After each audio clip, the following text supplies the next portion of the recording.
अंधेरे में छुपा सच।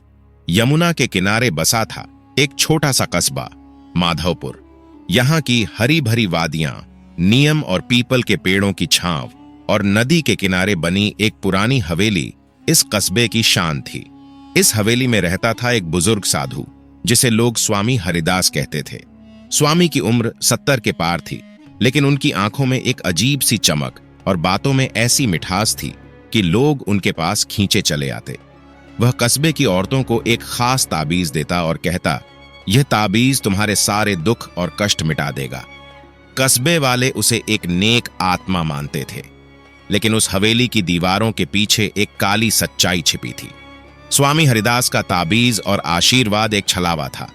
वह औरतों की मजबूरियों का फायदा उठाता, उनकी भावनाओं से खेलता और उनकी इज्जत को दांव पर लगाता। उसकी चालाकी इतनी थी कि कोई उस पर शक नहीं करता था। कस्बे में कुछ औरतें जो उसके पास गई थीं, लौट कर चुप रहती थीं। उनके चेहरों पर एक अजीब सी उदासी छा जाती थी, लेकिन डर और शर्म की वजह से कोई खुलकर नहीं बोलता था। इसी कस्बे में रहती थी मालती, एक युवती जिसके चेहरे पर मासूमियत और दिल में हिम्मत थी। वह एक गरीब बुनकर की बेटी थी जो दिन रात मेहनत करके अपने परिवार का पेट पालता था।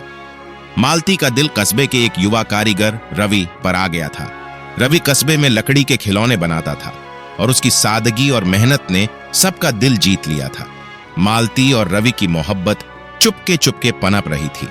वे कभी नदी के किनारे, कभी पुराने पीपल के पेड़ के नीचे मिलते, लेकिन मालती के पिता रामलाल इस रिश्ते के खिलाफ थे। वे चाहते थे कि मालती की शादी किसी धनी परिवार में हो ताकि उनकी गरीबी दूर हो सके।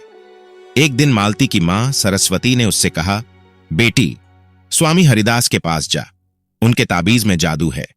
अगर तू उन्हें अपनी परेशानी बताएगी तो वे तेरे और रवि के रिश्ते का रास्ता निकाल देंगे। मालती को यह बात अटपटी लगी। कस्बे में स्वामी के बारे में कुछ अफवाहें थीं। कुछ औरतें कहती थीं कि उनकी नीयत ठीक नहीं, लेकिन कोई खुलकर कुछ नहीं कहता था। फिर भी मां की जिद के आगे मालती को झुकना पड़ा। बरसात की एक शाम मालती हवेली की ओर चली। उसने लाल साड़ी पहनी थी जो बारिश में भीगकर उसकी खूबसूरती को और निखार रही थी। उसका दिल जोर जोर से धड़क रहा था। हवेली के एक कमरे में स्वामी हरिदास बैठा था। उसने मालती को देखकर मुस्कुराते हुए स्वागत किया। आओ बेटी, क्या परेशानी है? उसकी आवाज में शहद सी मिठास थी। मालती ने हिचकिचाते हुए कहा, स्वामी जी, मैं रवि से प्यार करती हूं, लेकिन मेरे पिता इस रिश्ते को नहीं मानते।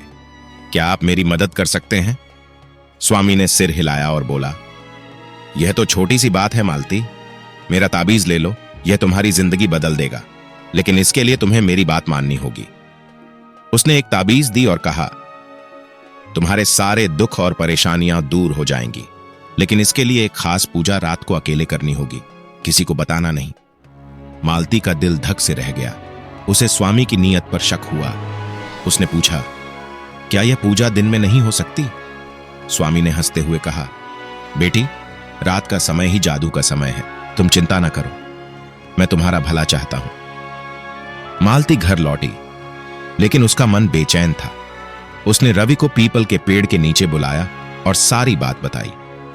रवि का चेहरा गुस्से से लाल हो गया। मालती, यह स्वामी कोई साधु नहीं है। कस्बे में उसके बारे में बातें होती हैं, तुम दोबारा उसके पास नहीं जाओगी।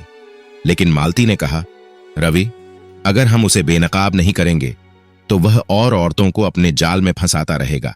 हमें एक योजना बनानी होगी। मालती और रवि ने कस्बे के पंचायत सदस्य ब्रिजलाल और रवि के दोस्त मोहन को साथ लिया।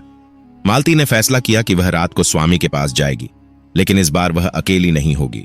रवि, ब्रिजलाल और मोहन छिपकर उसकी सुरक्षा करेंगे। बरसात की रात में मालती हवेली की ओर चली। उसका दुपट्टा बारिश में भीग चुका था। स्वामी हरिदास कमरे में उसका इंतजार कर रहा था। उसने मालती को देखकर कहा, आओ मालती, आज तुम्हारा सपना सच होगा। उसने पूजा शुरू की और ताबीज दी, कहते हुए, तुम्हारे दुख और परेशानियां दूर हो जाएंगी। लेकिन उसकी नजरें मालती पर टिकी थीं। जैसे ही वह मालती के करीब आया और उसका हाथ पकड़ने की कोशिश की, मालती ने जोर से चिल्लाया, ये क्या कर रहे हैं स्वामी जी? उसी पल रवि, ब्रिजलाल और मोहन कमरे में घुस आए। स्वामी घबरा गया और भागने की कोशिश की, लेकिन कस्बे वालों ने उसे पकड़ लिया। मालती ने सबके सामने स्वामी की असलियत बताई कि वह ताबीज और पूजा के बहाने औरतों को धोखा देता था। कस्बे वालों ने उसे सजा दी और कस्बे से निकाल दिया। मालती की हिम्मत की कहानी पूरे कस्बे में गूंज उठी। रामलाल ने भी रवि और मालती के रिश्ते को स्वीकार कर लिया। 1 साल बाद मालती और रवि की शादी हो गई। शादी के दिन रवि ने मालती के हाथ में एक चांदी का कंगन पहनाया, जो उनकी सच्ची मोहब्बत का प्रतीक था। मालती ने कस्बे की औरतों को बुनाई और सिलाई सिखाना शुरू किया। रवि ने अपने खिलौनों की दुकान को और बड़ा किया और उनकी मोहब्बत दिन ब दिन गहरी होती गई। लेकिन स्वामी हरिदास की कहानी यहीं खत्म नहीं हुई। उसके दिल में बदले की आग थी। वह कस्बे से चला गया, लेकिन उसने ठान लिया कि वह मालती और कस्बे वालों से हिसाब चुकाएगा। 1 साल बाद कस्बे में एक नया साधु आया, जिसका नाम था स्वामी नारायण। वह यमुना के किनारे एक छोटी सी कुटिया में रहता था। उसकी उम्र भी 70 के आसपास थी और उसका चेहरा आकर्षक था। वह औरतों को ताबीज देता और कहता, तुम्हारे दुख और परेशानियां दूर हो जाएंगी। कस्बे की औरतें फिर से उसके पास जाने लगीं। मालती को यह खबर मिली तो उसका दिल बेचैन हो गया। उसने रवि से कहा, यह नारायण कोई नया साधु नहीं, मुझे लगता है यह स्वामी हरिदास की नई चाल है। रवि ने मुस्कुराकर कहा, मालती, तेरा शक अब हर नए साधु पर जाता है, लेकिन ठीक है, हम जांच करेंगे। मालती ने अपनी सहेली शांति को साथ लिया, जो कस्बे की एक चतुर और नन्ही लड़की थी। शांति नारायण की कुटिया में गई। उसने साधारण कपड़े पहने और परेशान होने का नाटक किया। उसने नारायण से कहा, स्वामी जी, मेरी शादी तय हुई थी लेकिन टूट गई, क्या आप मेरी मदद कर सकते हैं? नारायण ने उसे ताबीज दी और कहा, तुम्हारे दुख और परेशानियां दूर हो जाएंगी, लेकिन इसके लिए एक खास पूजा रात को अकेले करनी होगी। शांति ने सिर हिलाया और मालती को सारी बात बताई। मालती का शक यकीन में बदल गया। उसने कहा, यह वही हरिदास है। उसने नाम बदला, लेकिन उसकी चाल वही है। मालती ने रवि, शांति और कस्बे के सम्मानित लोगों के साथ एक योजना बनाई। वह नारायण को बेनकाब कर पुलिस के हवाले करना चाहती थी। मालती ने अपना रूप बदला, पुरानी साड़ी पहनी और चेहरा दुपट्टे से ढक लिया ताकि नारायण उसे न पहचान सके। वह कुटिया में गई और बोली, स्वामी जी, मेरी शादी को 2 साल हो गए, लेकिन मेरा पति अब मुझसे प्यार नहीं करता। क्या आप मेरी मदद कर सकते हैं? नारायण ने मालती को देखा। उसकी आंखों में वही चमक थी जो हरिदास की थी। उसने ताबीज दी और कहा, तुम्हारे दुख और परेशानियां दूर हो जाएंगी, बस रात को पूजा के लिए अकेले आना। मालती समझ गई कि यह वही पुरानी चाल है। उसने नारायण से कहा कि वह रात को आएगी, लेकिन इस बार उसने पूरे कस्बे को अपनी योजना में शामिल किया। उसने बृजलाल, रवि, मोहन और अपने पिता रामलाल को बताया। रात हुई। नारायण कुटिया में मालती का इंतजार कर रहा था। जब मालती आई, उसने अपना दुपट्टा हटाया। नारायण हैरान रह गया। उसने मालती को पहचान लिया और चिल्लाया, तू वही लड़की है जिसने मुझे कस्बे से निकाला था। मालती ने मुस्कुराते हुए कहा, हां, हरिदास या अब नारायण कहलवाओ, तुम्हारी चालें अब नहीं चलेंगी। उसी पल रवि, बृजलाल, मोहन और कस्बे वाले कुटिया में घुस आए।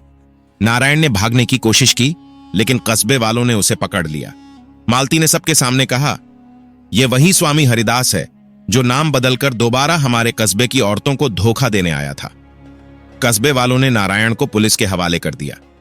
इस बार सबूत इतने पुख्ता थे कि वह जेल की सलाखों के पीछे चला गया।